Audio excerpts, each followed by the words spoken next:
Welcome to the Greg Bennett Show. I'm your host, Greg Bennett. And today, well, one of my favorite guests, it was his third time on, Dr. Tommy Wood. One of the most fascinating, interesting people you could ever listen to. Just the way he thinks carefully, understands what he says. I leave every one of these conversations just feeling like I've understood more than I thought I would. Just a fascinating conversation. Probably the biggest takeaway in this one was that to some degree we're losing the joy of food and the joy of sleep and the joy of physical activity because we're probably overanalyzing and trying to get so much out of it that we've forgot that these things can be joyful. So some big takeaways in this one. I thoroughly enjoyed this one. I always do. He's a great man. A little bit of housekeeping before we go on. Thank you so much for listening. I do truly appreciate it. And if you do enjoy the show, I'd love you to share it on your social platforms. It means the world to me. It really does. If you want to go over to any question, you can download that on your iPhone or Android. That's any question, one word. Go check out the app. You can ask questions to all the incredible experts we have over there and listen to just all the answers that are already there. Dr. Tommy Wood, after this episode, is looking like he's going to be on there at some point in this next very near future. So you'll be able to ask him some follow-up questions to this episode as well. I hope you enjoy this one as much as I did. I truly did. And remember, success comes to those who endure just one moment longer.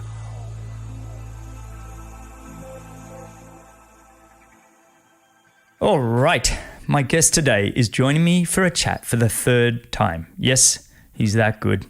He was on episode 30 and 53, and you really need to go check those out. Do yourself a huge favor. They're absolutely fantastic episodes. I just want to do a real quick recap of his background. He received his bachelor's degree in biochemistry from the University of Cambridge, a medical degree from the University of Oxford, and a Ph.D. in physiology and neuroscience from the University of Oslo. He's currently the assistant professor of pediatrics and neuroscience at the University of Washington, and his research program focuses on factors associated with brain health and function across lifespan. Add to that, he competes in powerlifting and CrossFit and understands the benefits of physical activity for overall health. I truly just love these conversations. So it's been too long. I'm excited to have him back. So welcome. And thank you for joining me on the Greg Bennett Show, Dr. Tommy Wood. How you doing, mate? I'm great. I'm excited to be back. Thanks so much for having me. I'm really looking forward to this. I know we haven't recorded a pod for a year, but you and I have had the occasional ask you questions throughout the year, and you've always been incredibly responsive, even with the amount of things that you have on your plate, and I truly appreciate you for that. Where are you at the moment? I'm downstairs in my office, but more broadly in Seattle, Seattle, Washington State. Yeah. Oh, good man. And how's this year started off for you? You warming up into the year. I did see you were at a CrossFit course. What was that? End of January? Oh, yeah, I did. CrossFit Health had an online conference that I did a talk for, and then a panel discussion as well about longevity strategies. But yeah, that was a lot of fun. It was nice to take part in that. I'm not a CrossFitter anymore, but I have been in the past, and there's a lot of things that I really like about their approach and their community in particular. So yeah, that was really nice. Yeah, it's been a decent start to the year so far. It's been pretty busy, but productive, which has been nice. Yeah, lots of different things going on. Nice, good man. What would you call yourself if you're not a CrossFitter, a powerlifter? I watch you on Instagram, and you always seem to be lugging these huge weights around your house. Yeah. So about 18 months ago or so, I decided I'd like to start trying competing in Strongman. So I guess that's what I would call myself, an amateur Strongman. I could compete in novice Strongman competition. So that's what I'm usually training for. If you see something on Instagram. Okay, I'm going to have to ask you a bit more on that, because I know nothing about Strongman except for watching, when it's on ESPN or whatever, randomly, the world's strongest man. Are these competitions going around? Is that something that people can do? Oh yes. So a lot like if you competed in CrossFit or powerlifting or running 5Ks, there's lots of small local competitions that are being run. So there's two main governing bodies for strongman in the US, and then they'll sanction a small competition in a local gym. And those are the ones that I'm competing in. That's the level that I'm at, and I'm very, very happy there. And it's like picking up those round stones that are really awkward and hard to carry. Like there's that whole the Atlas stones. Yeah, Atlas stones. Thank you. Yeah. There's lots of different. What's nice about it that I really enjoy is that it's actually quite varied. So you'll have static strength, so it could just be like a single 1 rep max on a deadlift, but it could also be repetitions of deadlift over time, and lots of different types of deadlifts. So the last competition I did, they had a car deadlift, and then Atlas stones, which are the big round stones. But then a competition I did also had just like a natural stone, essentially ground to overhead. So it's just this rock you've never seen before. Yeah. You're not really sure what the weight is, and you just have to pick it up and put it over your head.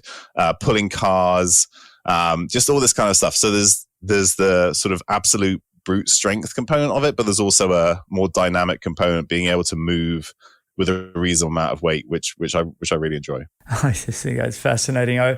How do you go? I mean, are you successful? Are you competitive? Well, so I compete and this is also one of my favorite things about strongman. I weigh 100 kilos and I compete in the lightweight division.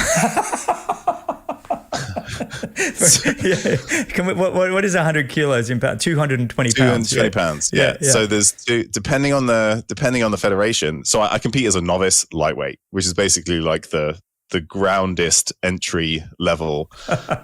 And in one federation, the cutoff is 220 pounds, and the other, it's 231, I think. So depending on the competition, I can be just above or below my sort of fighting weight of 220.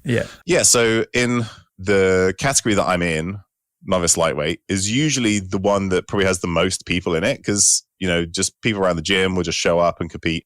So there's usually maybe 6 to 10 people in my category, and I've come 4th and 3rd in my last 2 competitions. And actually there's a benefit to not winning, because as soon as you win a novice competition, you then have to compete in an open category, and I'm not strong enough to do that. So I'm kind of hoping to just like hang out in novice for a while. It's amazing. I mean, I guess I am getting really to the point, picky on this, but like, what are you lifting? What are the kind of markers? I don't know, when we talk about your powerlifting type numbers. It's because it's less sort of, I guess, rigorous in terms of technique. Often it's do it however you can. So maybe like the car deadlift that I did last time, I think we did reps in a minute.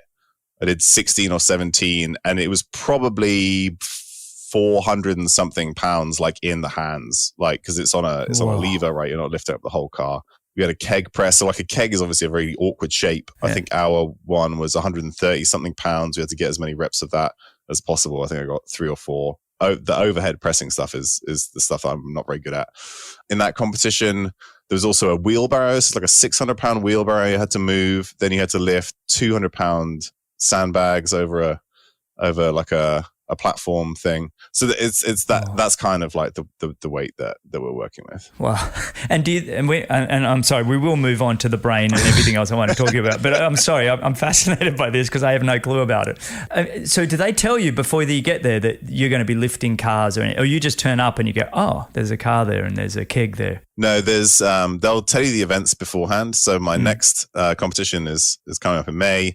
I know 4 of the 5 events. That one of the events that this time they've said is a mystery event. So I know 4 of the 5 events, and then that gives me a chance to either sort of simulate that in the gym. My coach, Mike Nelson, is really good at, if I don't have the exact equipment, he'll figure out something that I can do with my equipment that's really, really similar to what I'll have to do on the day, so I can practice it. And then also they'll usually tell you the weights that you're going to be working with, so I know what I need to be able to do on the day. Yeah. Well, mate, you're an enigma. It's like I bring you on here and I read out this introduction, and it's all studies and education and brain, and then you're into this world strongman competition. It's just, I love the diversity of your life. It's just fantastic. So, but anyway, let's get into it. The brain health. I really want to dive into this and learn as much as I can. A little bit about sort of how we can look after it, and then how we can optimize it and just use it use it better. But I have one thing I have to ask you, and I like this quote from Wedding Crashers, so you have to excuse me when Owen Wilson is using one of his pickup lines. And he says, you know how they say we only use 10% of our brains? I think we only use 10% of our hearts. Anyway, he does get the girl, but is there any truth to the 10% of the brain part? No. Okay, so let's move on. I didn't think there was, but I just wanted to make sure that I had the right person to ask that question to. Do you know what? That stuff pops up all the time. I've seen other, particularly in movies and things. I've seen other movies that they talk about like 40 versus 50% of the brain, but like no, the human body is incredibly good at getting rid of things that aren't useful, that take up a lot of energy, right? And obviously the brain is one of those things. And if you weren't using it, you would lose it. And that's obviously probably the biggest component of maintaining long-term brain health that we'll obviously talk a lot about for the rest of the podcast. So no, if you were only using 10% of your brain, you would have a lot less brain. Yeah. Because you'd only keep what you just get rid of it. So you're always using 100% of it, even if you're only using 10% of it to begin with, you're back to 100% because it gets rid of the 90%. Yeah, gotcha. Exactly. All right. Well, I want to sort of discuss the brain and both the negative impacts that we're kind of doing to it each and every day, and obviously the positive impacts and the effects that we can have on it. And I just sort of understanding how much control we each have as individuals on our brain. And probably I want to start with one of my favorite topics, and that is sort of visualizing and understanding the mental way that we can try and control our brains and our thoughts, choices, and then leading to actions. So I'm just curious as to how much negative impacts can affect the life of our brain, and does it weaken our brain if we surround ourselves with sort of negative impacts, whether that's media or just being around negativity? That's a very interesting question. And I guess it depends on your lens. So obviously, if we think about ourselves as the animals that we are, your main goal is survival. Mm-hmm. So if you learn from your environment and interactions that things feel bad or feel painful or are stressful, then you will create behaviors and patterns in order to protect yourself from those things. And so this is a big part of people who've had previous traumas. As those sort of imprint onto behaviors into the future, they are protective things as the brain sort of has to adapt to that exposure or experience or set of experiences. And it is partly, pure survival. So if you're thinking about trying to optimize your survival, then these are probably good things. However, in modern society, often we are encoding experiences that are not sort of existential threats as those things. So they feel, or they create feelings and behaviors that would be very normal if this was a thing that was actually going to, threaten our lives. Right. And we respond accordingly. But that's not really true. So then they can become maladaptive in that way. So it really depends on how you think about what it is the brain is trying to do. We obviously know that these things have a lasting impact and can change our behavior and our physiology. So in that way, if they're creating then behaviors and feelings and emotions that prevent us from doing things that we would want to do otherwise, then, from that lens, that, it's having a negative impact. We also know that chronic stress, or certain chronic stresses in certain people, are associated with changes in cognitive function over time. So, one of the arenas where they've looked at this is in people who have work stress, just because that's something that's quite easy to quantify. Whereas, family stress, financial stress, those are things that are very difficult to pick up in research, or it's difficult to do that research. But whereas in a work environment, you can sort of like gather everybody together and look at these various things and then look at their outcomes. And in people who have chronic job stress and where the stress is something that they don't have control over it. So obviously you can imagine in some kind of hierarchical professional structure, there are some people who have a lot of stress put onto them by their superiors, say, and they have very little control over that. That stress that you don't have control over in the work environment, I think it probably applies to all other aspects of life. That is associated with an increased risk of cognitive decline and dementia. Being exposed to this continuously can then have a negative impact, sort of long-term on the brain as well. I mean, I love how you put that, but it's fascinating we're drawn to negativity as a survival mechanism. And it's interesting. I guess my question then, talking about that chronic stress and the fact that we might have no control, say, in one area of our life, could you look at it like filling a glass full of stress? And if you can take away some of the other stresses in your life, you can probably put up with the work stress or whatever, that stress that you have no control over. Is that a way to sort of try and absorb some of that? Yes, I think so. Everybody's going to be stressed from time to time, and often it's going to sort of persevere for very long periods of time. And I think there are two strategies that are beneficial. So one where you can say, yes, I have my bucket of stress, and if I minimize stress in other areas or allow myself time to recover from that stress, and I have the capacity to do that. Now the important thing to remember is that, say, certain populations of people may be working in jobs where they have that level of uncontrollable stress, or maybe they have to work multiple jobs where that's the case, and then they never get the chance to rest and recover. And this is usually people who are already disadvantaged socially in multiple ways. It's almost even a privilege to be able to rest and recover from stressful things, because not everybody gets to do that. But if you are able to do that, then I think you offset a lot of the load of that stress.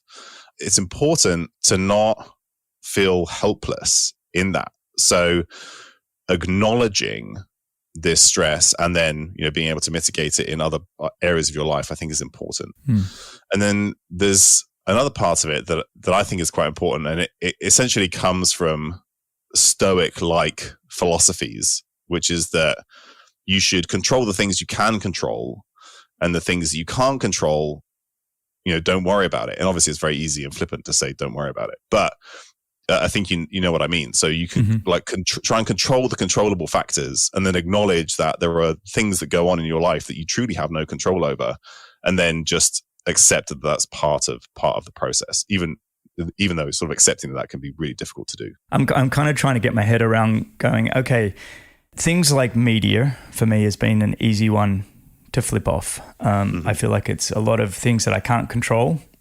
And for the most part, I find it just to be negativity. And so we haven't had TV for 20 years and we haven't watched news or anything, but you still get it through these days more social media. I almost get to the point, if I know if I'm going to turn on Twitter, I'm not going to feel good afterward. So I don't turn on Twitter. It's just, it might be the people I follow. I don't know what it is, but I don't need politics. I don't want it in my life because I can't control it. So for me, it's always starting with the smallest things that I can control. And then I feel like that frees me up and gives me that extra time to fill it with positive effects, positive audiobooks or spending time with the family or walking on the beach or any of those things. Is that a way to kind of manage that? Is that how you've seen it? Yeah. To a certain extent, absolutely. If there are certain things that are absolutely, so you talk about not being able to control what happens on Twitter. That's sort of like, Twitter is just completely insane and I avoid it at pretty much all costs. And so yeah, that is one thing that, the process of what happens on Twitter, you can't control, but you can control your exposure to it. And that's obviously the case with all things on social media. And that's an important thing to be able to regulate. However, you also, in other areas, you should be able to acknowledge that there are things that you're going to be exposed to. You have no control over the exposure or what happens during that exposure.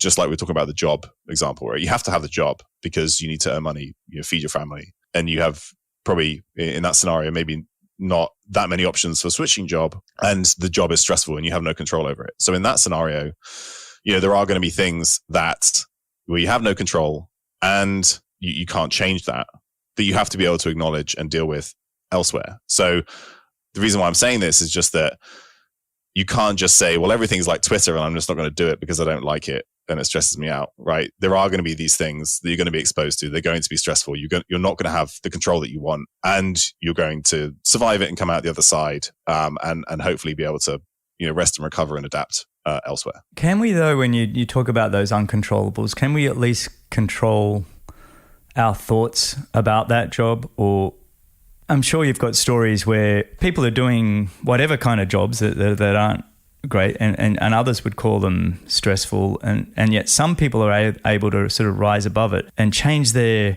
behavior and their attitude towards it. I mean, because to some degree that's still controllable, the thoughts that we have about what we're doing, right? Yeah, and that comes back to a lot of other Stoic type philosophies, absolutely. And there's some people will talk about the fact that there is no such thing as stress. It's how you are responding to stresses, and ultimately you do have some control over that, which is true. And so, I guess my favorite story in that arena is a friend of mine who is basically a former special forces operator, and was like the pointiest tip of the pointiest spear from a military perspective. And we were talking about stress and stresses and when people are stressed, and he'll tell incredible stories about being under fire in, all kinds of places around the world, and being calm as a cucumber, who was a medic. So he's patching up multiple people at the same time whilst also under heavy fire and returning fire. And, probably his heart rate was 70. Wow. But where he was most stressed in the whole world is standing in line at the checkout at Target. Right. So this is the thing is you adapt, and the different things are stressful to different people, and you do have control. You do have control over that. Absolutely. However, there is obviously an unconscious component to all of this. And this is where, we talked about traumatic experiences earlier. There are these subconscious or unconscious pathways that your mind will take as you respond to things, because again, it's part of this survival response. So it's very easy to say, oh yeah, you have control over how you respond to any particular exposure. And in reality, that's just not true. There's so much, I think what's very, I guess, disappointing about a lot of the way that neuroscience is sold nowadays, particularly to the public, and people who are interested in science, is that we're kind of sold as these robotic, systematic, rational beings, right?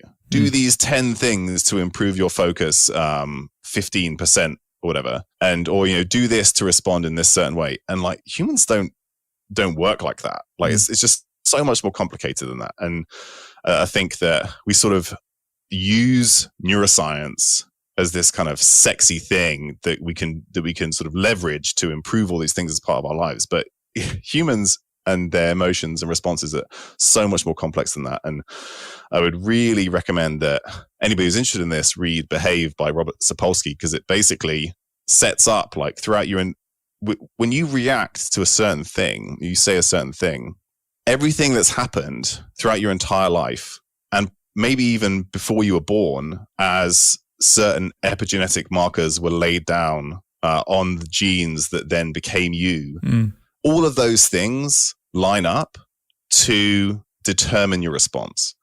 So to imagine that we're these completely rational beings that have complete control over our emotions is just not true. And I find that fascinating, but I also appreciate that people will find that potentially frustrating, because we're often sold that we're able to do this when in reality it's really much harder than that. It's so great you bringing this up. I was chatting with Laura last night, and we actually got an hour away from the kids, so we actually had some sensible adult conversation for a moment. And we were discussing, she's right into the microbiomes and really trying to understand what's going on in the gut, and has actually read a fair bit of Lucy Mailing's Lucy Mailing's work that I know you've worked with Lucy a fair bit on those things. Yeah. And I kept saying, look, I feel like there's so much more than, I feel like we are so complex, exactly what you've just said. And we almost both ended up going, this is why a God or people start to believe in fate, or that we are almost just here and the journey's already been written and we're just on for the ride. And it's like, because the more you study how much control or how much we think we can do, the more you step away going, wow, I don't know actually how much we actually do have control over. Maybe we are just on for the ride. I mean, do you ever sort of just feel that way? To a certain extent, absolutely. And I find it partly comforting. Mm-hmm. In the grand scheme of things, like, you don't really matter. Like, nothing, like on a geological. No, it's true. On a geological timescale, like, like humans, particularly individual humans, just a teeny tiny little blip that doesn't even count. And I find that very interesting and partly in a certain way comforting, but otherwise other people that can certainly trigger this huge existential crisis that can then have negative effects. But yeah, because of all these things that line up to result in every action and reaction that you have over decades previously, that obviously you can't change now, to a certain extent, you have less in the minute control than you think you do. But obviously that doesn't mean you have no control. You can certainly build new habits and new thought patterns and retrain things as an active process. It's not that you always have the control that you think you do. The term mental health gets thrown around. It seems very generalized these days, and depression thrown into that. I kind of have my own thoughts on that, but I kind of see there's a spiral that goes down and there's a spiral that can go up, and we got to try and get ourselves at least to neutral, so we then can have somewhat of a direction of where we're going to go with our moods and how our life will go. But when you hear this in your line of work, you're probably surrounded by this kind of conversation quite often. When you hear depression and mental health, is this a new thing? Is it just because we're starting to talk about it more? What are your thoughts on that? It's probably a bit of both. But, as we focus on these things and we acknowledge how your environment and your relationships and your work affects how you feel about things, we're going to see more of it and talk about it more. And I think that's important because this obviously has lasting impact. And I want everybody to have a meaningful and fulfilling existence and, be supported and get the things and the love and the care that they need. And I think everybody deserves that. And they don't get that. And so it's important to talk about that. There are interesting things that have happened over time. So if you think about the latest generation of young people who sort of, now there's one or two below me or you and I, and they're coming into a world where there's sort of the rigid work environment isn't there, the sort of the guarantee of jobs aren't there, you're not paid enough to be able to buy a house like the baby boomer generation were. So there's a lot more insecurity and uncertainty about long-term stability, be that from food security, housing security, health, and then at the same time, you're sort of being asked to work all hours of the day and hustle. You have to create a side hustle, and if you do something that you enjoy, then you have to monetize it, because that's sort of like the economy that we work and exist in. And then there's no joy from those things anymore, and there's sort of like this continual stress that we talked about. So I think that there's sort of a bit of both of the things that you said, that we're thinking about this stuff more, so it comes up more frequently, but equally we're maybe creating an environment for people where you're going to get more mental health issues because of this lack of stability and certainty. It's an interesting conversation on its own merit, because you think about hard times in the past, and we don't have to go that far back. 100 years or so, and there was hard times then, in terms of food, water, shelter. Forward to where we are now, some things are much, much easier and better, right? I mean, for the most part, access to food, shelter, and water are more prevalent than we probably ever had. But we also are on all the time, that we're actually never getting to ground ourselves and reboot. And so then it creates this, I guess, anxiety, or you're in this sympathetic state, fight or flight. And so you become exhausted, so we're living with the basics that we probably weren't getting 100 to 200 years ago as prevalent, but we're on, so we're actually never really getting to turn off. I'm just trying to always get my head around as to what's happened in society recently, to the fact that we now have mental depression and things, and I'm like, well, hang on, we have so many things in place. What's the trigger? What is the thing that's causing this? And so I'm curious as to your thoughts even a bit more on that. I think the way you frame it makes a lot of sense. So as society and technology have advanced, you're right that we've sort of moved away from what I would call simple, sort of normal environmental ecological stresses, which might be not having access to food or water, or being hunted down by the neighboring tribe. But there's always previously been, there will be some period where that is no longer the case. We know that the human body becomes more physiologically resilient when it's exposed to brief periods of stress that you're then allowed to recover from.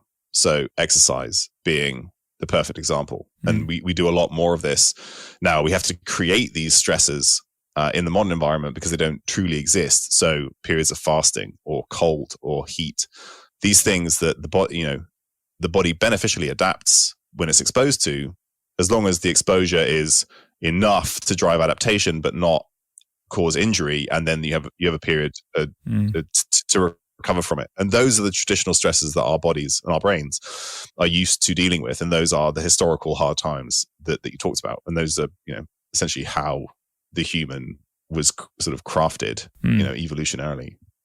And those are not the exposures that we have now. So not only are we lacking these very important inputs that drive beneficial physiological adaptation, we're then also exposed to these continuous, never-ending, even if they're just emotional or psychological stresses or exposures, or just dopamine hits or whatever, constant little hits of something. Yeah, it's just very different. And you're right. There's never a period to rest and recover, which is what we truly need. So I think there's the shift of where stresses are coming from and our ability to rest, recover, and adapt from those. It's an interesting topic. Again, I was talking to Laura about I'm all about the brain. My interest is all about the brain and hormonal responses and I guess what we can control and and what we think has a direct impact on our physiology. I've quoted you so many times over the last year with that one because I love that, and Laura's all about the gut biome. And so it's become, last night I was saying no, if I had told you you had to walk across this 30-foot plank and it was on the ground, you'd have no problem doing it. If I put it between two 40-story buildings, you'd be like, no, thank you. But if I put our two kids on the other side of that plank and the other building was building, you would immediately go do it. Your mind over matter, you would do it.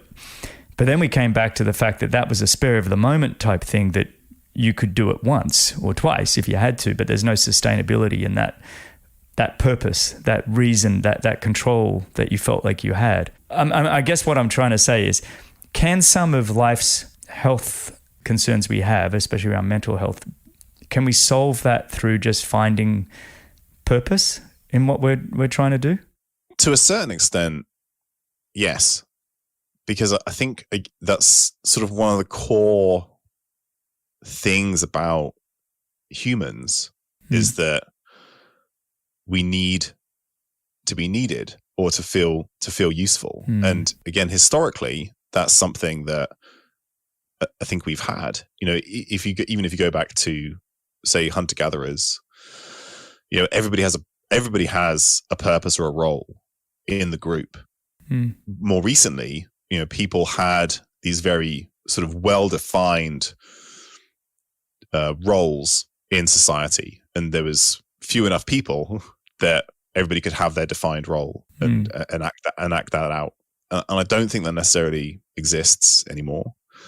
And so finding some way, you feel you have a purpose, and there are things that you know, people that you interact with, or things in the world that you do that you can derive meaning from. I think that's an important thing for long-term mental health. I think it's necessary but not sufficient, if that makes sense. There are lots of other things that will come into that. But yes, I think, you know, having some feeling of greater purpose and, you know, some active role that you can play is, you know, an important component.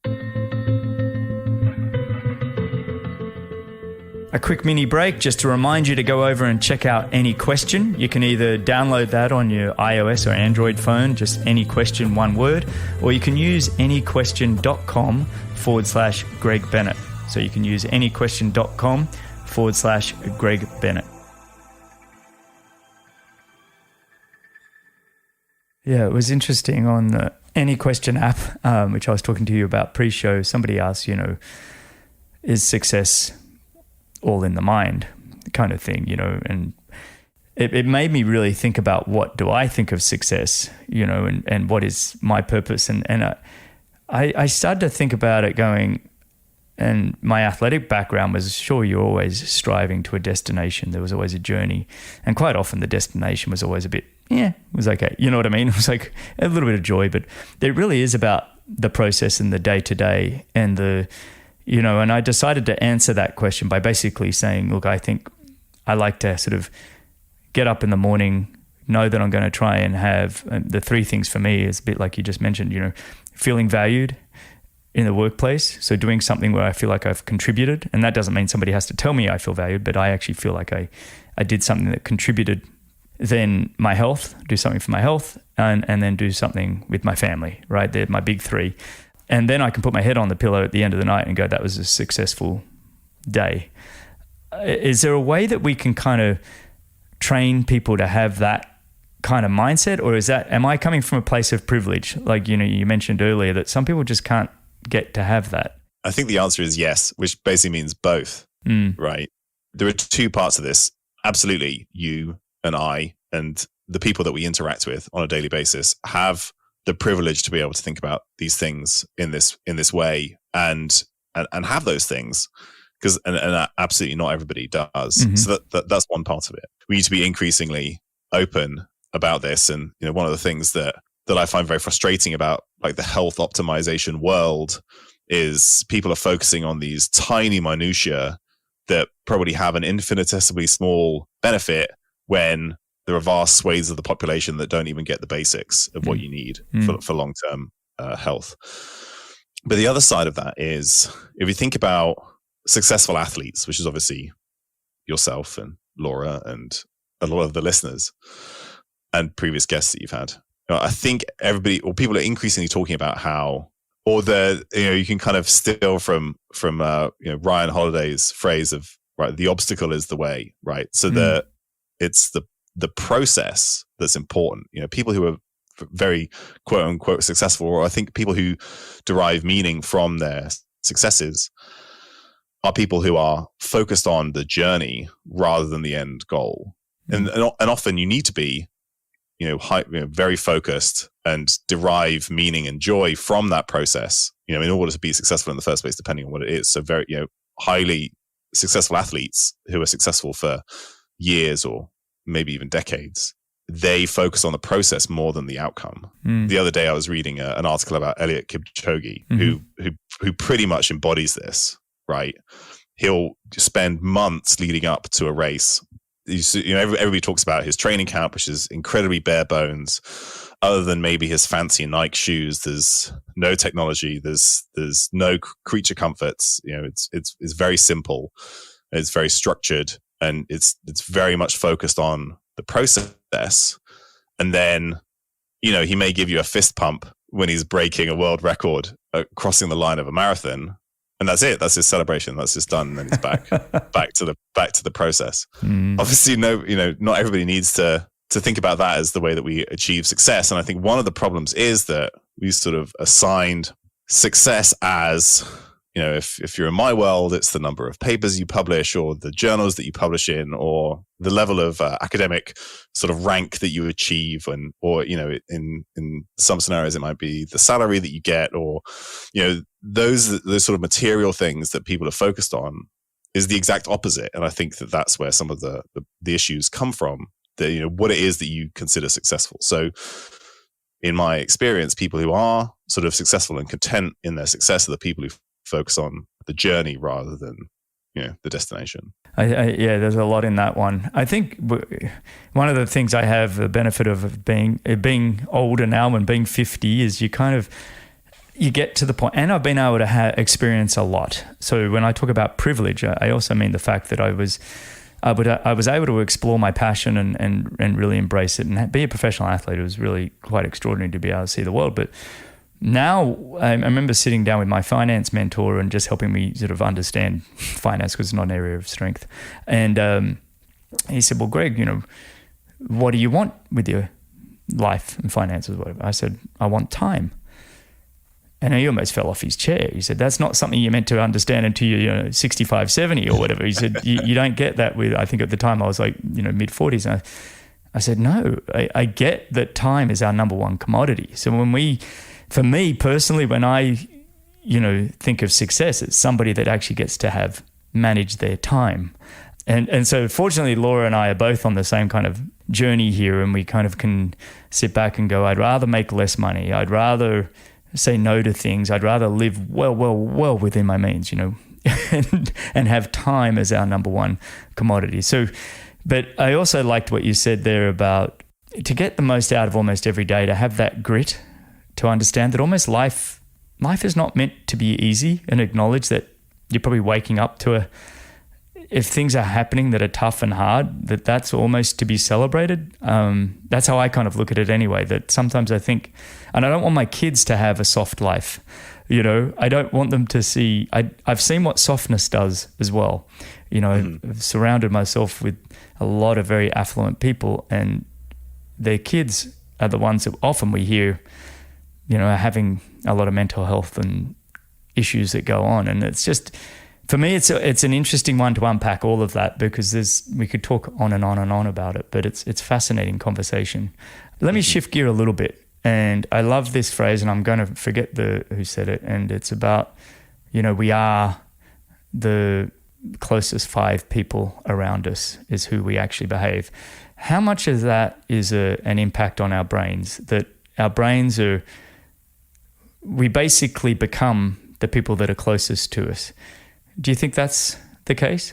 Yes, to a certain extent, and I think, you know, often, and if people go back and listen to our previous conversations, or you know, other times I've talked, you know, when you try and frame these things, try and understand them, obviously they make a lot more sense, or at least to me, from an evolutionary or survival context, because that, I think, is exactly what brings us to where we are today.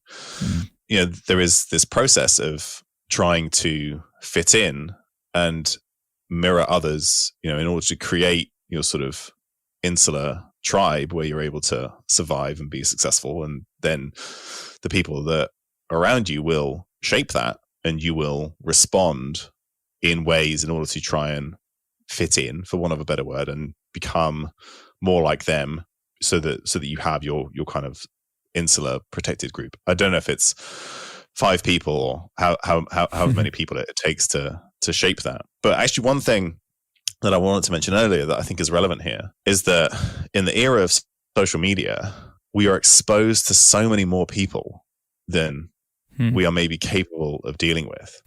And if you think about, again, either hunter-gatherer tribes or groups, you know, there may be tens or, you know, dozens, 100 people, and that's about it. And those are the people that you'd be exposed to every day.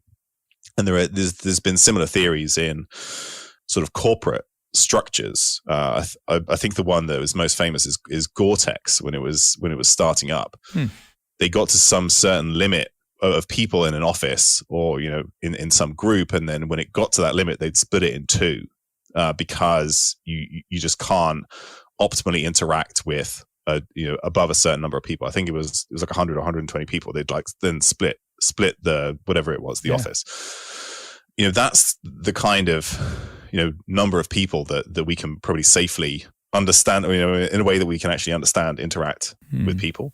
I say this, I was reading something by Mark Manson, who is like my sort of favorite pop psychologist. He's brilliant. And anybody who wants to try and understand why humans behave the way that they do on sort of a very approachable level, I absolutely recommend his work very highly. Cool. And he was talking about how, we always talk about, there's so much negativity on social media, just like everybody is just out there sort of trolling one another and saying all these terrible things, or, like there are all these douchebags in the world. And in reality, it's probably that those people always existed, but you just didn't interact with them. You didn't see them, right? So if you imagine that 1 in 10,000 people is like that, right? If you interact with 100 people a day, it's going to be weeks or months before you encounter a person like that. And you maybe do it once a year. Whereas if you're on social media, where you can be exposed to thousands of people a day, you may see multiple people like that every day because of that. And so it's not that necessarily social media is making these people different. It's just that you're being exposed to people that you normally wouldn't be exposed to. I wonder if, part of the reason why sort of, you struggle with your identity or your purpose or what you derive meaning from is because you don't have necessarily the same opportunity or way to construct a meaningful, supportive group of people around you, because first of all, there's so many people, and then you don't have the same quality of interactions that you would do otherwise. So that may be one of the ways that deriving our interaction through social media platforms online can be problematic. Maybe just due to the pure volume of people that makes it very difficult to do that very human thing of becoming like those around you and sort of shaping yourself into a group where you support one another and sort of like, have similar work in order to, survive together.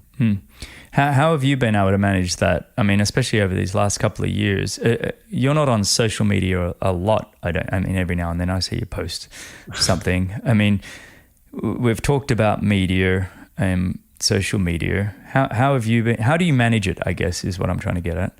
Yes, so you're right. I mean, I, like many people, enjoy scrolling through Instagram. I won't pretend that I don't. I often find very interesting things there. Usually I'm drawn to, and for a long time I was the same on Twitter. I'm drawn to people who will post things that I then find interesting and I can go and like dig into myself, be it papers or stuff like that. So I do find that. And then also, I like to see pictures of boxers doing silly things because, I find that enjoyable. So like, I won't pretend it's all about work and science. I enjoy watching humans do amazing physical feats. That's a lot of what ends up on my Instagram. I find it amazing what the human body can do. But part of the way that I've dealt with it is that I just have chosen not to engage in a way that I think is expected of people nowadays. And so if you go back 5 or 10 years, I was pretty desperate at a time to have notoriety, have people read my blog, listen to my podcast. I wanted to post stuff and get, likes and clicks and interaction and all that kind of stuff. And I thought that was what I needed to be successful in that arena. And over time, I just realized that wasn't the case. And I'm very glad that never happened, actually, to a certain extent, because I very much enjoy and prefer how I operate now and the work that I do now. So there was a time when I really tried to get into that, and it was definitely more Twitter and Facebook at the time. I get it. That was also my agenda when I started. It was kind of like, I want to put myself out there. It's like, no, now I just want to have nice conversations. Yeah. And part of it, and I think you've had the same experience, is just like the process. So I'm thinking about, during my PhD, I signed up to Twitter and was sending stuff out there and, trying to get engagement from people who I wanted engagement from, sort of well-known individuals in various arenas. The process of trying to stay up to date with everything. So like, there were days when I do nothing but sit on Twitter trying to read everything and follow everything and engage with everything. And I found that incredibly stressful. Luckily, maybe only a few weeks of my life were sucked into that, because I just couldn't do it. So actually quite quickly I accepted that wasn't going to be me. But I see people that do that, and if they derive any kind of pleasure or joy from it, that's great, but it certainly wasn't me. No. And I found that incredibly difficult and incredibly stressful. So luckily I managed to convince myself that was not something I needed to do. Well, let's talk about what we put into our bodies and how that affects our brains, if we could. I guess food groups, macro versus micro. How much should we be thinking about the effects on the brain of whatever we're eating? Is that the biggest thing we should be worried about? Honestly, I think people should probably spend less time thinking about that than they might. Oh, that was great. It was so unexpected answer. I loved it. And okay, so there are two different groups, say, if we want to like group people. And one is that, again, if we talk about a large portion of society who don't have access to foods that are supportive of health, or the time to prepare them, or the resources to be able to acquire them, right? And food obviously has a huge impact on your brain. For those people, I think it's incredibly important that we increase access and time and ability to have these nourishing foods. It's incredibly important. I think there are a huge number of nutrients that are sort of vital for normal brain function. There's another group that are so hyper-focused on performance and health that they overanalyze every piece of anything that goes in their mouth. And that group, I think, could spend a lot less time worrying about it, and that would be beneficial. And there's some interesting data from psychology research that basically says that if you start to objectify and quantify something in your life, then it is much harder to derive joy from it. And think about sleep, think about exercise, think about food. If it becomes about this nutrient being good for this thing that's going to improve this thing, or there's this thing which is bad for this thing, which is then going to cause this disease, automatically you can no longer derive joy from that thing. And food should be joyful. Yes, food is incredibly important for the brain, and we can talk about it. But there's, again, a group of people that I probably hang around with a lot and have worked with a lot, where, you become so hyper-focused on something that it's no longer, this amazing thing that should be part of nourishing yourself and interacting with others that creates benefit. And so, as an example, people have fetishized the blue zones as this, these paragons of health. These are places in the world where people live to be, more than average, live to be 100 or 110, be centenarians or super centenarians. And, everybody gets so hyper-focused about what they eat. And actually is very diverse from across the different blue zones. And, I think what really matters is that it's, fresh and local and whole foods, and, whether it's got a certain amount of meat or beans or whatever in it, I think is much less important. So, it's local, whole food that's been prepared, but it's prepared as a group and eaten as a group, and it's this joyful thing that you have and you experience with others that you love and respect. And I think that's an important part of food that we lose if we become hyper focused on this micronutrient being essential for this production of this neurotransmitter in this part of the brain, which is how it's often sold to us. So that's the motivation for the first part of my answer, because I think food is much more important. That was so well said, by the way. You are a man of my own heart, because I have these debates and conversations with my wife, Laura. I'm going to let you keep continuing, but I just wanted to say fantastic. So then beyond that, I mean, obviously, like I mentioned, food has an incredible impact on the brain, and you can come at this from multiple aspects. So we know that, say, refined carbohydrates, or things that cause rapid spikes in blood sugar, that can be particularly in stressful situations associated with more cortisol release. So it sort of like augments the stress response. It can also sort of activate the sympathetic nervous system, and these are generally highly processed, nutrient poor foods. So there's this kind of physiological response that's potentially detrimental that comes from that kind of food processing. So that's like one aspect that we can certainly talk about. Maybe in terms of acute effects of a food, how it affects your blood sugar because of these sort of other associated physiological responses that we've seen in some nice studies. I think that's probably the most important thing. And then from a micronutrient perspective, we know that there are certain nutrients that are critical for long-term brain function. So certain fatty acids, particularly the omega-3 fats, are very important. There was some nice work in adults a risk of dementia in the UK, randomized controlled trials, the VitaCog study run from the University of Oxford, where they looked at supplementation with certain B vitamins, so folate, B12, and that's very important for long-term brain health and preventing brain atrophy. But in that setting, you only benefit from that as long as you have enough omega-3s kicking around. So those are things that are very important for long-term brain health and brain function. And more broadly, if you look at food patterns, there are some nice studies. Say there was the SMILES trial. There was, I think it was done in Australia a few years ago, where they had people with major depression and they changed their food such that it was just more whole foods, right? And just like whole real food, if that's the way to describe it. And so maybe something more similar to Mediterranean type diet. And with that, they saw significant improvement in people's mental health or depression scores.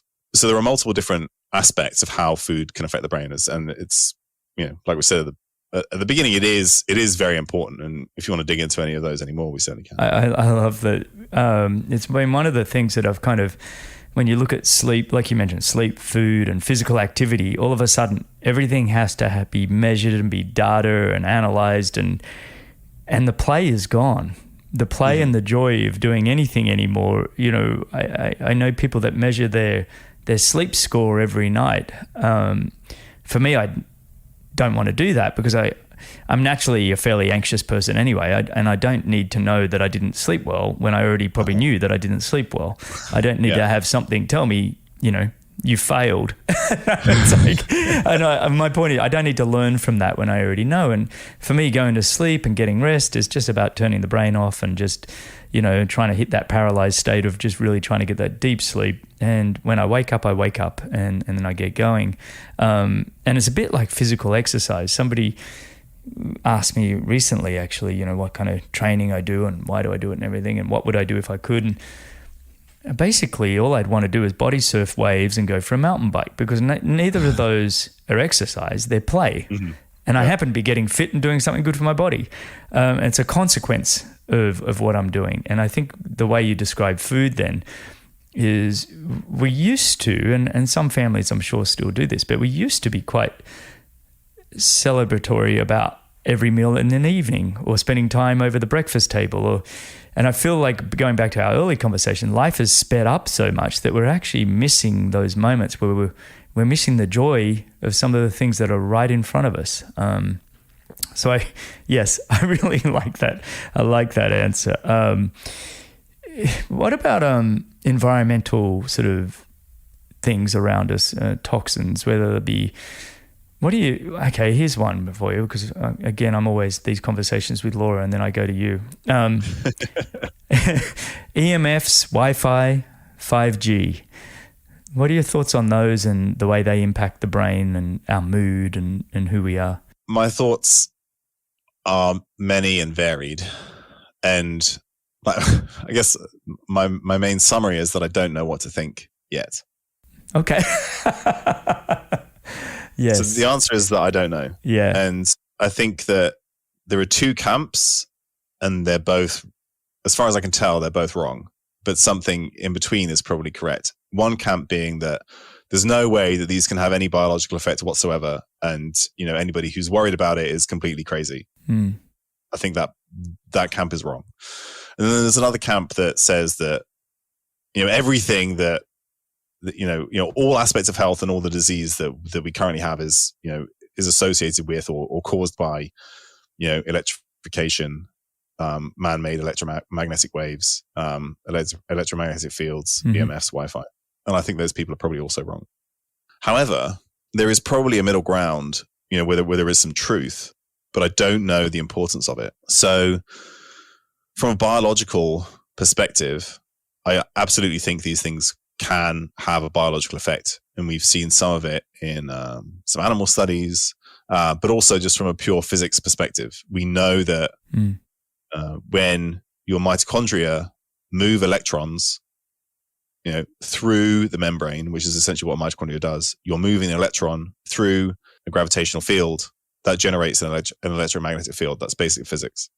We also know that electromagnetic fields interact, right? You remember back in the day, you had a cathode ray tube TV, you put a magnet on top and it warped the picture, right? You can physically see that happening. We know this happens. So I think there's every reason to believe that external electromagnetic fields can affect our biology. There's basic physics would tell us that that is possible.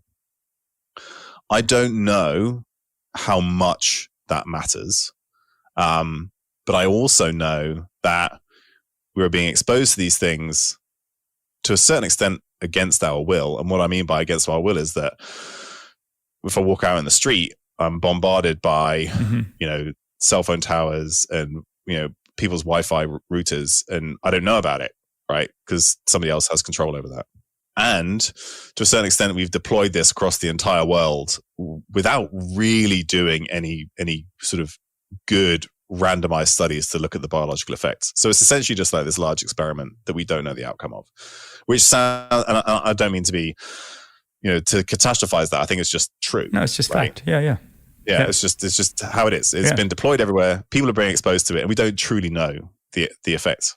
Obviously, there's compelling enough data for some people to at least say, do you know what, we probably shouldn't expose our kids to all of this. So in certain countries, they don't have Wi-Fi routers in schools and stuff like that, because they're just like, we just don't know like truly the effect of this. So we're at least going to protect sort of like the developing brain, the developing body. And that seems reasonable enough to me.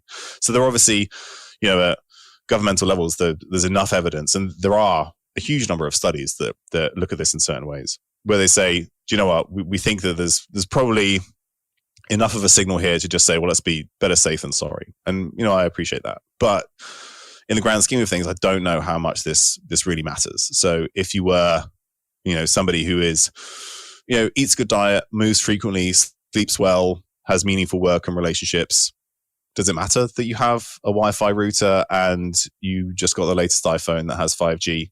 I don't really know. My guess is it probably doesn't matter that much, but the overall magnitude of the effect, I'm uncertain. It takes me back to when you were on last time. You were talking about, we're far more resilient than we probably give ourselves kudos for, and potentially even with all of this EMFs or Wi-Fi or 5G, whatever it is, potentially we're far more resilient than what even the biology could be showing us. When you go to sleep, do you turn your phone off and your Wi-Fi off or anything like that? Yeah, I don't have my phone next to my bed, and the Wi-Fi router is sort of a large distance from the bedroom, sort of like the exact opposite of the house, but we don't turn it off.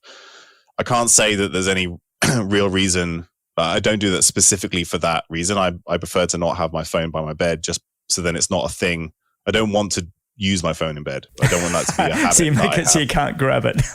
Yeah, exactly. I have it not. So that's the reason why I don't have it next to the bed, rather than because I think it's like frying my brain. Yeah. No, because we had a guy come through, measure our whole house up, and like we left a 5,000 square foot home in Boulder and we're in a 1,200 square foot apartment down here in Florida, and now we can't use any of the wall space either. So I feel like our apartment became about an 800 square foot apartment after he came through. And look, I'm all for, if it's simple enough that I can still do my work, so we hardwire things rather than having Wi-Fi in the house. And if we do, I don't mind. Okay, go ahead. If it doesn't impact what I need to get done terribly, I'm all aboard playing any game we want. And I figure it can't hurt. Like you said, if we don't know, I'd rather err on the side of caution. So I'm happy to turn the Wi-Fi off at night. I'm happy to, do these little things.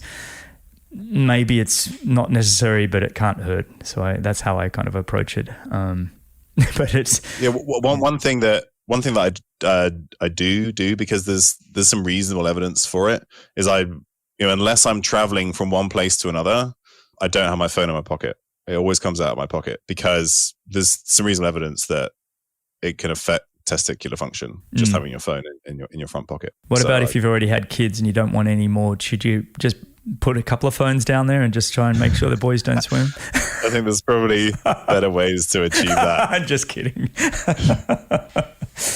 Oh, mate. Well, I want to take one more topic before I let you go. Is that okay? Yeah, absolutely. All right, cool. And this is more just about what we do with our bodies and the physical movement side of things, because we haven't discussed that fully, and how that can, I feel like everything we hear, like even you mentioned, with EMFs and Wi-Fi, so long as you're moving the body, we can it's almost like cleansing.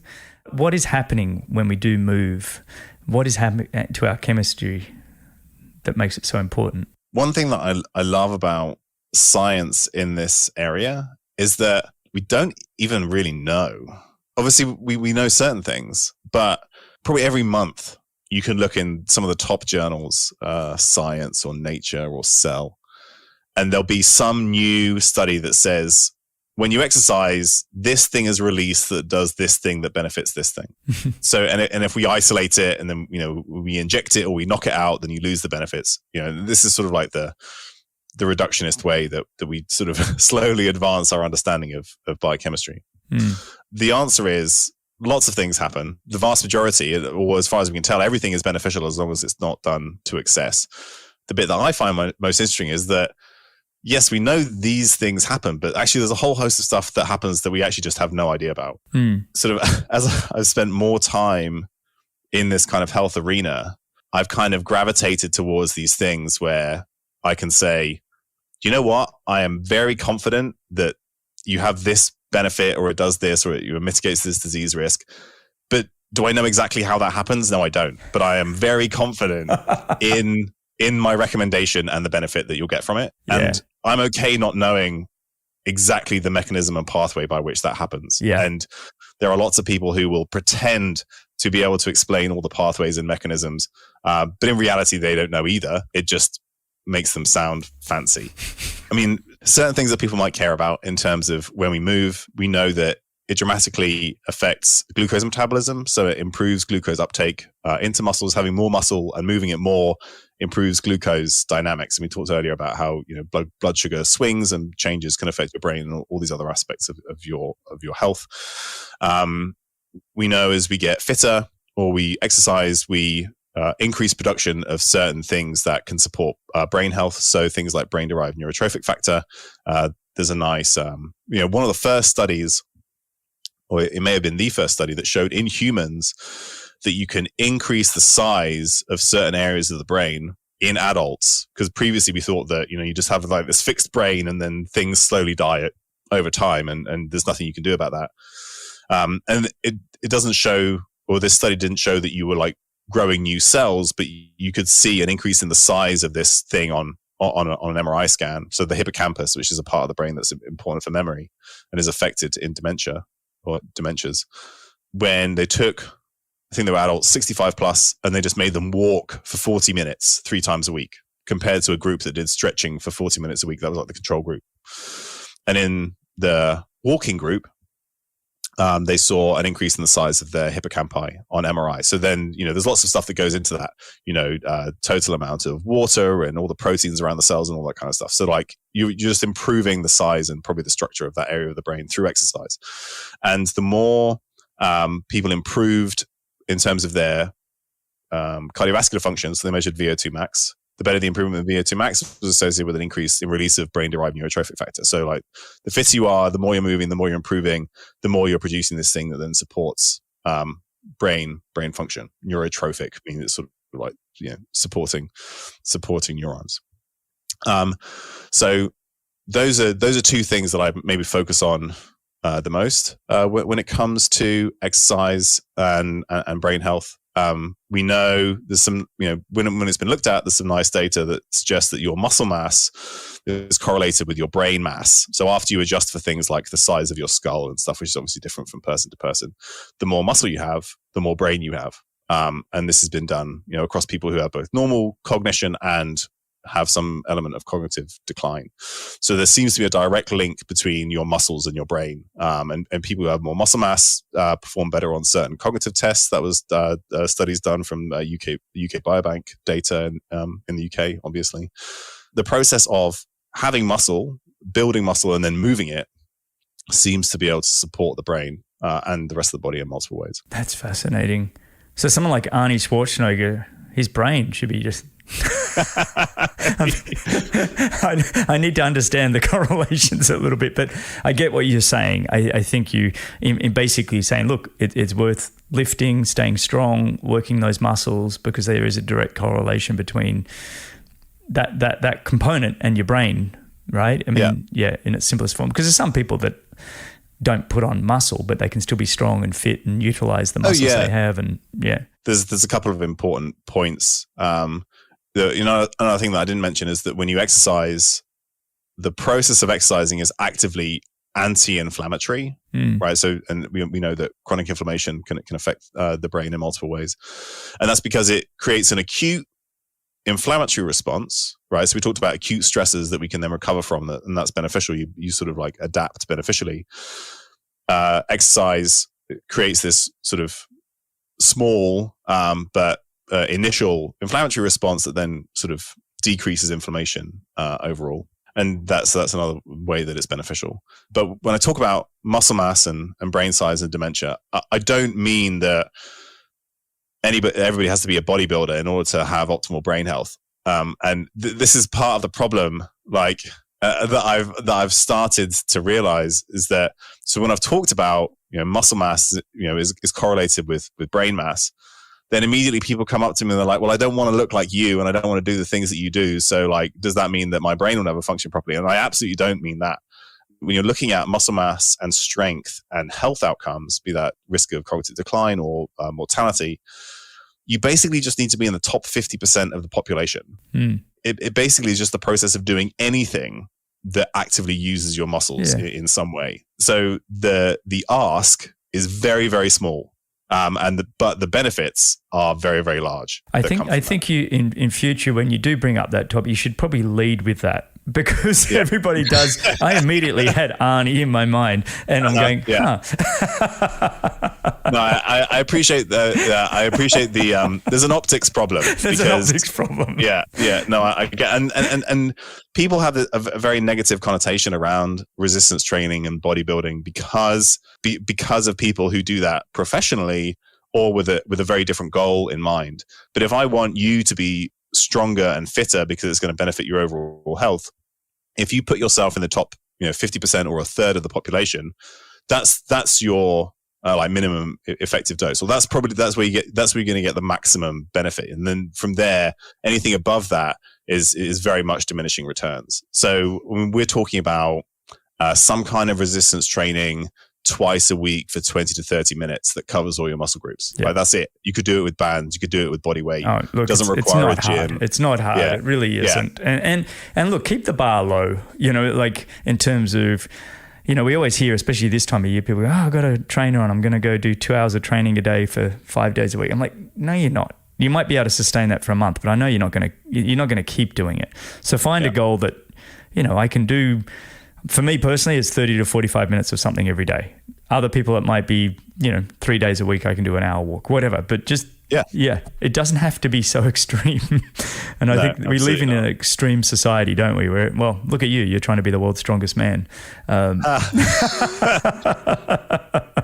just teasing. I'm giving you a hard time. Well, I think this is a good place to wrap up. I have 2 quick questions if we could. And these are just a bit of fun, but, well, one's fun. If you could sit with any 3 living people, who would it be and why? Sit and have a coffee, meal, whatever. I spent so long thinking about this. I was like, last night I was sat with my wife and we were watching figure skating in the Winter Olympics. And I was like, I have to answer this question on a podcast tomorrow. I just can't think of 3 people.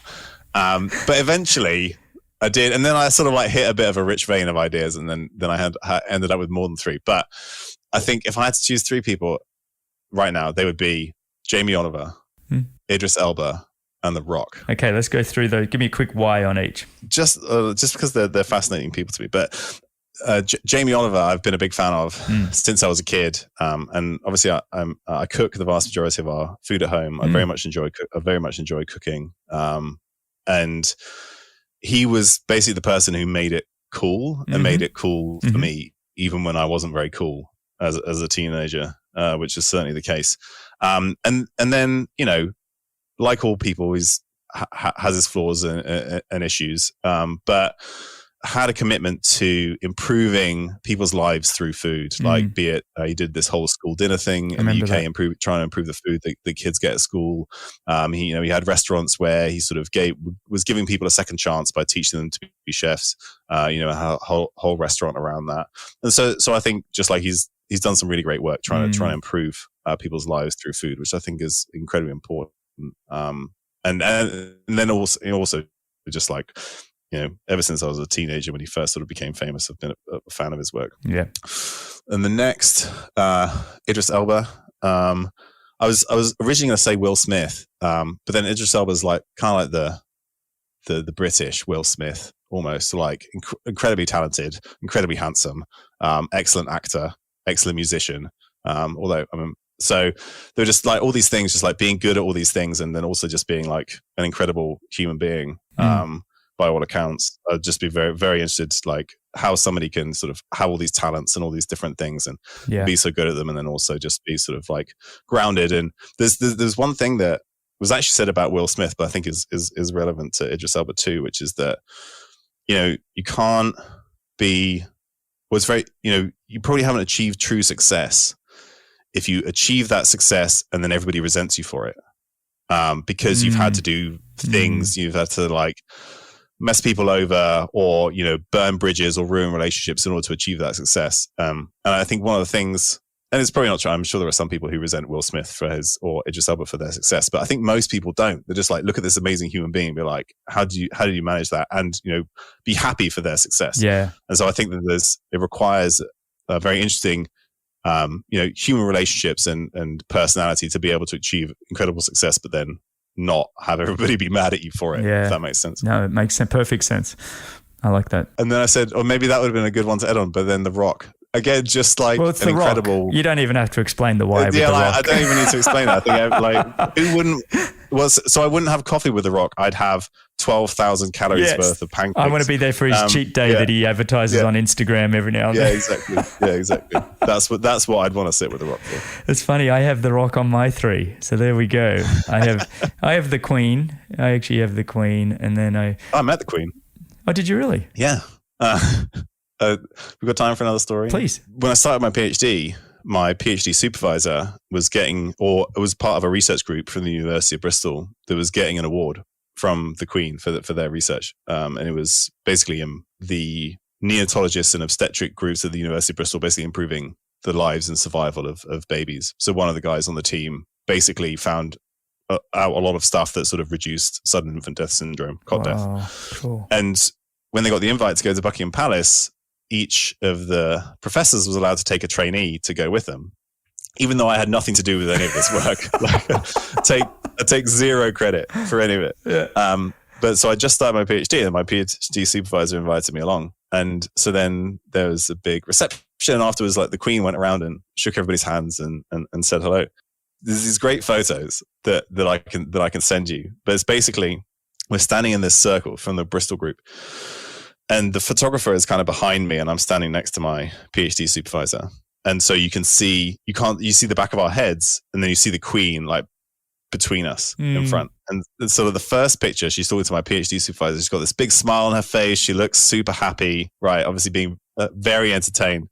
And then when the next photo, she's sort of like turned and looking to me, like completely deadpan. Like, what are you doing here? I have no idea. Like, completely unimpressed. Like, whatever I said, and I can't remember what I said, but like, you know, we are not amused. Absolutely. And you can like see it in her face. So that's one of my claims. So when I'm having dinner with the Queen, I'm not going to be bringing up your name. No, I'm sure I was rapidly forgotten. I love it. Well, that was I know it's actually been surprising how many people I've had on the show that have either had dinner or lunch with the Queen or met the Queen. I'm like, really? That's actually kind of, I just think she's such an incredible person in her own right. Absolutely. Yeah, that's a good choice. Yeah. Yeah.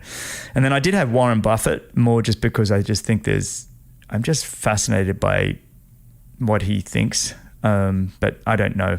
He might be on or off depending on the mood I'm in. He's not definitely there. Mate, all right, one more question. What advice could you give listeners on how to optimize their own lives?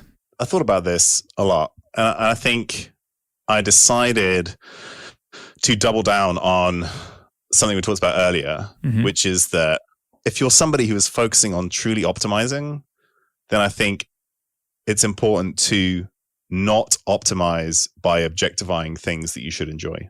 That's my main. So like there are times when tracking and data are important, but these are often things that are sort of basic human attributes and requirements for health that you should derive joy from, that we stop deriving joy from because of the way that we objectify or quantify them. So I think overall we should be doing less of that. And I think the people who should be doing less of that probably make up a certain number of people listening to this. Absolutely. Oh, that just sounded so good. That was fantastic. Thanks for that. Because it's music to my ears, because I feel like I'm one of those people that is all about joy and passion and wanting to enjoy. And I feel like I'm always having these discussions with people that want to do it the other way. So no, that's music to my ears, mate. Well, this has been absolutely fantastic. What's next for you? You got a busy year ahead? What's on the table this year? Yeah, I think travel and academic conferences are coming back, so there'll be more of that. But other than that, just more of the same. Maybe I'll sign up to any question. People can find me on there. Please do. Berate me for my lack of interest in sleep trackers. So yeah, but actually, really, really looking forward to it. Maybe travel and see some family again. Haven't done very much of that the last couple of years. No. So that'll be nice. Looking forward to that. I'm looking forward to that as well. Give my mum a hug. It's been too long. But Tommy, mate, this has just been fantastic. And if you do ever get over to Florida, be great to see you in person and even sit down and record one of these in person. I think would be fun. Even though you stand the whole time, apparently. You stand, so I guess I'll have to stand for the hour and a half. That's fine. We won't tell anybody. We'll turn the cameras off. Yeah. Sit super extra comfy couches. Exactly. I like that. There we go. All right. Well, Tommy, thanks so much, mate. Really appreciate it. It was just fantastic once again. For everybody listening, you can find all the show notes, timestamps, coupon codes, all of that at bennettendurance.com/media. Yeah, thanks. Thanks a lot for listening. If you enjoyed the show, your support would truly be appreciated. You can visit the Patreon page, or you can subscribe with your podcast app of choice. Don't miss the next episode, so subscribe and be notified. For show notes, if you want to know more, please visit bennettendurance.com. I'm Phil Liggett, and on behalf of Greg Bennett, here's to the next time, and I hope you will join Greg again very soon.